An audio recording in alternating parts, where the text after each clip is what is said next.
Méditons avec le pasteur Ertis. Méditons avec le pasteur Ertis.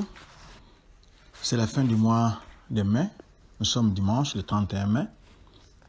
Et nous méditons selon le programme de la Ligue pour la lecture de la Bible, appelé le lecteur de la Bible 2020, qui a prévu Actes 2, 1 à 13.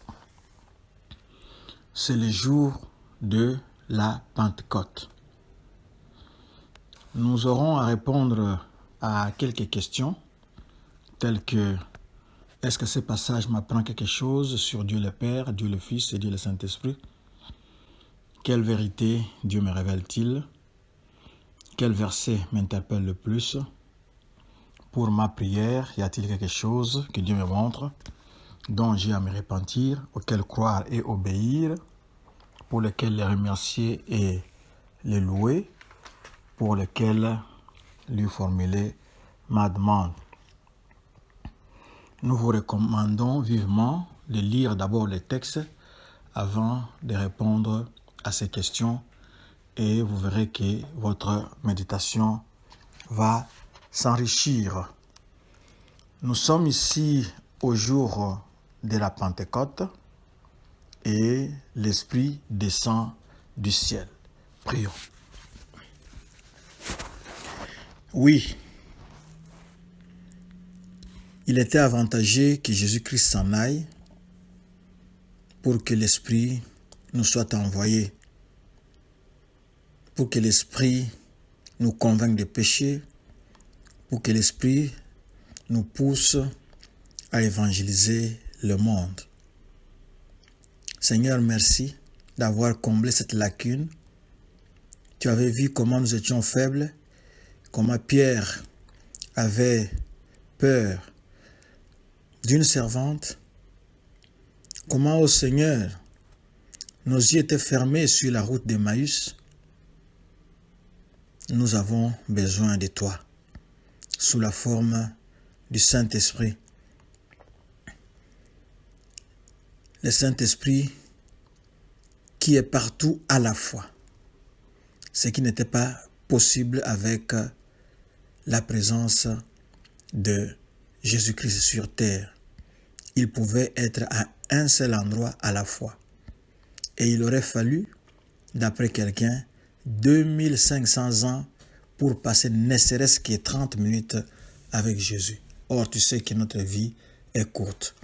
Merci pour le don du Saint-Esprit. Qu'il bénisse ces moments au nom de Jésus-Christ. Amen. Shalom bien-aimés. Bonne fête de Pentecôte. Que Dieu vous bénisse. Nous allons commencer au premier verset. Là-bas, il nous est dit le jour de la Pentecôte. Pentecôte, c'est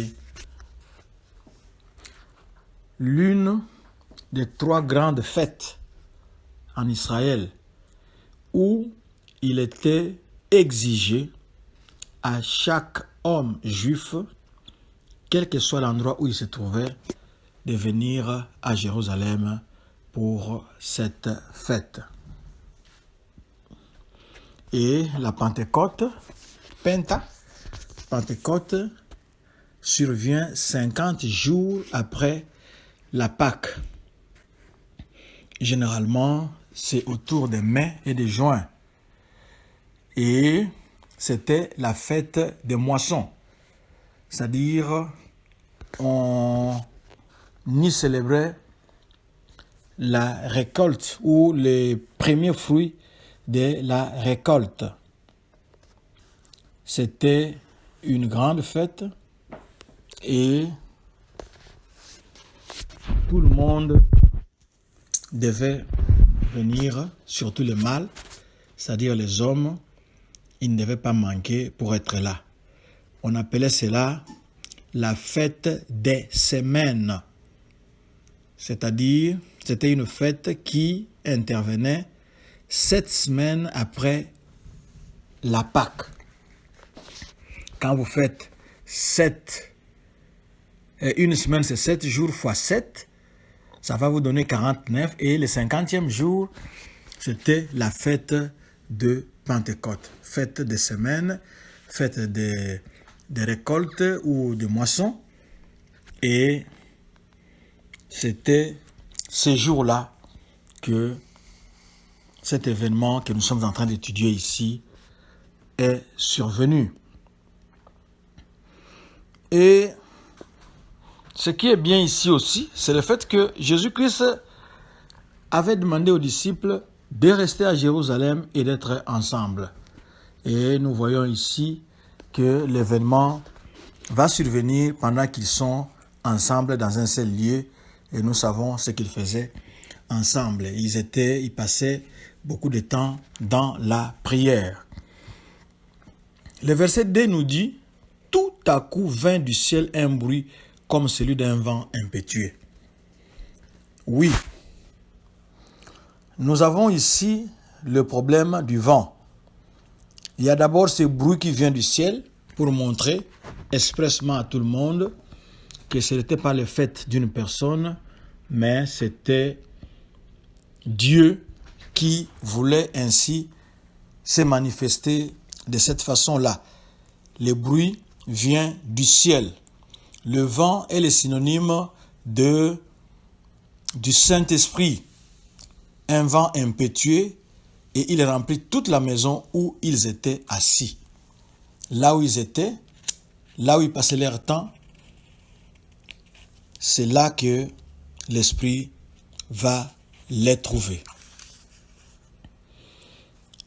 Le verset 3, des langues semblables à des langues de feu leur apparurent, séparées les uns des autres et se posèrent sur chacun d'eux. On nous dit des langues. On n'a pas dit que c'était du feu, on a dit semblable à du feu. Le feu symbolise toujours la présence de Dieu. La présence de Dieu et surtout sa capacité à purifier. On peut par exemple lire Exode 3, 2, 13, 21, Marc 9, 49, 1 Pierre 1, 7. Ici aussi, on nous dit qu'il y a des langues. Les langues ici font référence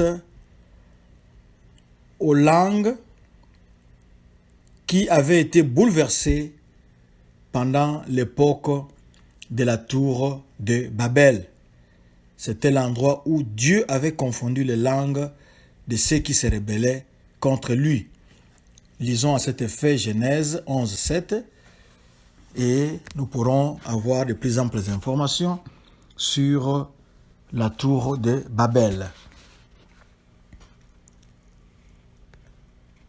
Des langues semblables à des langues de feu leur apparurent, séparées les uns des autres, et se posèrent sur chacun d'eux. Ici, se posèrent, ça signifie quelque chose qui vient durer, quelque chose qui va devenir permanent et quelque chose qui sera intime dans ce ministère de l'Esprit Saint. Verset 4, ils furent tous remplis du Saint-Esprit et se mirent à parler en d'autres langues selon que l'Esprit leur donnait de s'exprimer. Les autres langues ici, comme on entend ici, c'était des langues compréhensibles. Ce n'est pas un charabia, ce n'est pas une succession de syllabes incompréhensibles. Ça, ce n'était pas le but de Dieu ce jour-là. Mais ici, il leur a donné la capacité de pouvoir s'exprimer en des langues intelligibles, de telle sorte que les peuples qui étaient assemblés à Jérusalem pour la fête pouvaient écouter chacun dans sa langue. Nous avons dit que tous les Juifs, quel que soit l'endroit où ils pouvaient se trouver, avaient, surtout les mâles, les hommes, avaient le devoir d'aller à Jérusalem pour la fête. Le verset 6 nous dit ceci. Au bruit qui eut lieu, la multitude accourut et elle fut confondue. Il y a la confusion qu'il y avait dans la tour de Babel. Maintenant, c'est une confusion inverse. Une confusion inverse ici. Parce que là-bas, la confusion avait fait qu'on ne pouvait pas se comprendre. Mais ici, Dieu renverse la situation, fait un retour de manivelle et il y a une confusion inverse. Vous venez, vous trouvez des gens que vous ne connaissez pas, qui ne sont pas de votre nation, mais qui parlent admirablement votre langue, de telle sorte que vous les comprenez sans pour autant avoir besoin d'interprètes. Ils vous parlent directement. Dieu ici, il est descendu, il avait confondu les gens là-bas pour embrouiller la situation. Ils ne se sont pas compris, ils se sont dispersés. Ici, il fait le chemin retour, le chemin inverse et il vient au travers du Saint-Esprit proclamer le salut en Christ lorsqu'il a donné au peuple le pouvoir de s'exprimer en des langues intelligibles. Et les gens étaient dans l'étonnement, d'après le verset 7, et ils s'étonnent. Voici, ces gens qui parlent, ne sont-ils pas tous galiléens? Galiléens ici, on peut les prendre dans le sens des gens, des villageois, des gens qui n'ont pas éduqué, des gens incultes. Alors, la foule qui avait accouru reconnaissait que ces gens-là étaient des Galiléens, des gens qui n'ont pas étudié ces langues-là, des gens qui, pour la plupart, n'ont pas voyagé en dehors de leurs frontières. Mais vous arrivez dans une assemblée comme ça, dans une place comme ça, et votre interlocuteur qui n'a jamais appris votre langue vous parle de façon audible, de façon claire, de façon compréhensible. Vous comprenez. Si vous parlez français, vous allez comprendre le français. Il va vous parler en français. Si vous parlez arabe, il va vous parler en arabe. Si vous parlez Kikongo, il va vous parler en Kikongo. Si vous parlez Swahili, Chiluba, Zulu, Nkosa, etc. Bambara, quelle que soit la langue que vous parliez, vous alliez, si ce jour-là vous étiez à Jérusalem, Dieu allait donner la capacité à quelqu'un de pouvoir vous parler directement sans interprète et il vous proclame les merveilles de Dieu pour vous amener à être sauvé. Du verset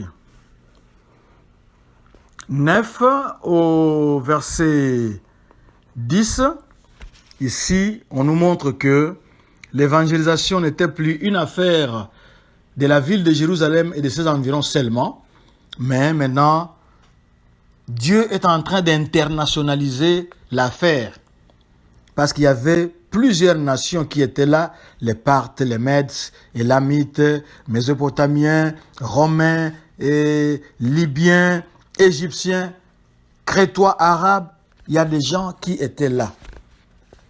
Ce qui a fait que quand ces gens ont quitté Jérusalem après la fête, ils sont partis avec la bonne nouvelle du salut pour être une espèce de fertilisant qui avait précédé les missionnaires tels que Paul.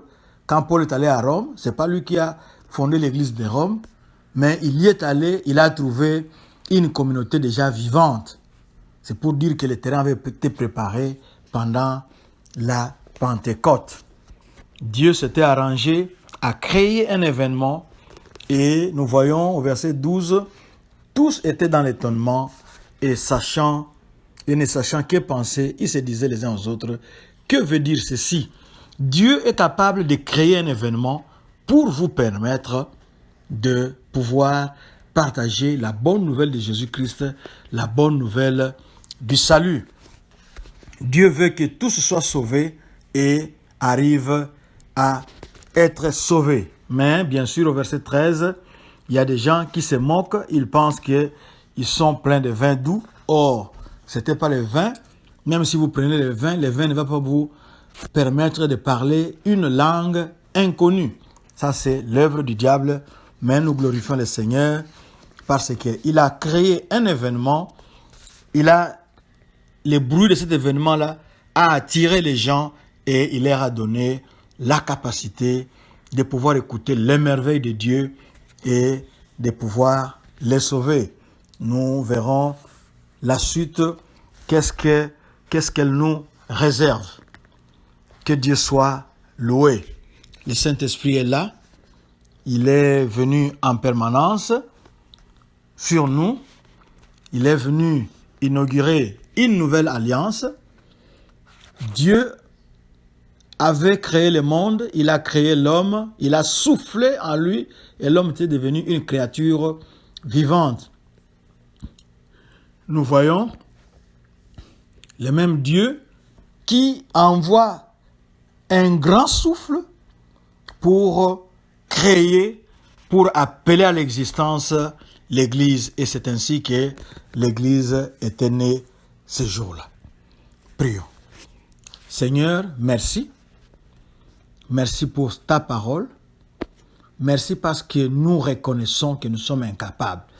Toi aussi, tu le sais. C'est pour cela que tu es venu nous donner des capacités surnaturelles, de pouvoir accomplir ce que nous n'accomplissions pas, de pouvoir dire des paroles inspirées par l'Esprit.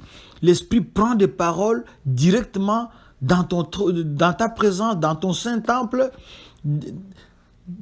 pour nous les révéler et toucher le cœur pour que les gens, l'humanité, soient sauvés. Merci. Merci pour le don du Saint-Esprit. Merci pour la présence permanente du Saint-Esprit. Je te prie pour le ministère de mon frère, de ma sœur. Nous brisons l'esprit de timidité au nom de Jésus-Christ. Parce que nous n'avons pas reçu un esprit de peur ni de timidité, mais nous avons reçu un esprit de puissance. Laisse que cet esprit-là conduise mon frère. Laisse que cet esprit-là utilise puissamment ma sœur pour étendre les royaumes. Tu nous as montré ici que tu veux que l'évangile aille jusqu'aux confins de la terre. Merci de nous permettre d'exploiter les occasions que tu nous donneras à cet effet. Sois béni à jamais au nom de Jésus-Christ. Amen. Notre adresse www.église.doxadeo.com. Retrouvez cette méditation sur Facebook, Doxadeo Lushi, ou bien sur YouTube et Twitter, Doxadeo Lubumbashi. Shalom, shalom. Que Dieu vous bénisse et encore une fois de plus, bonne fête de Pentecôte.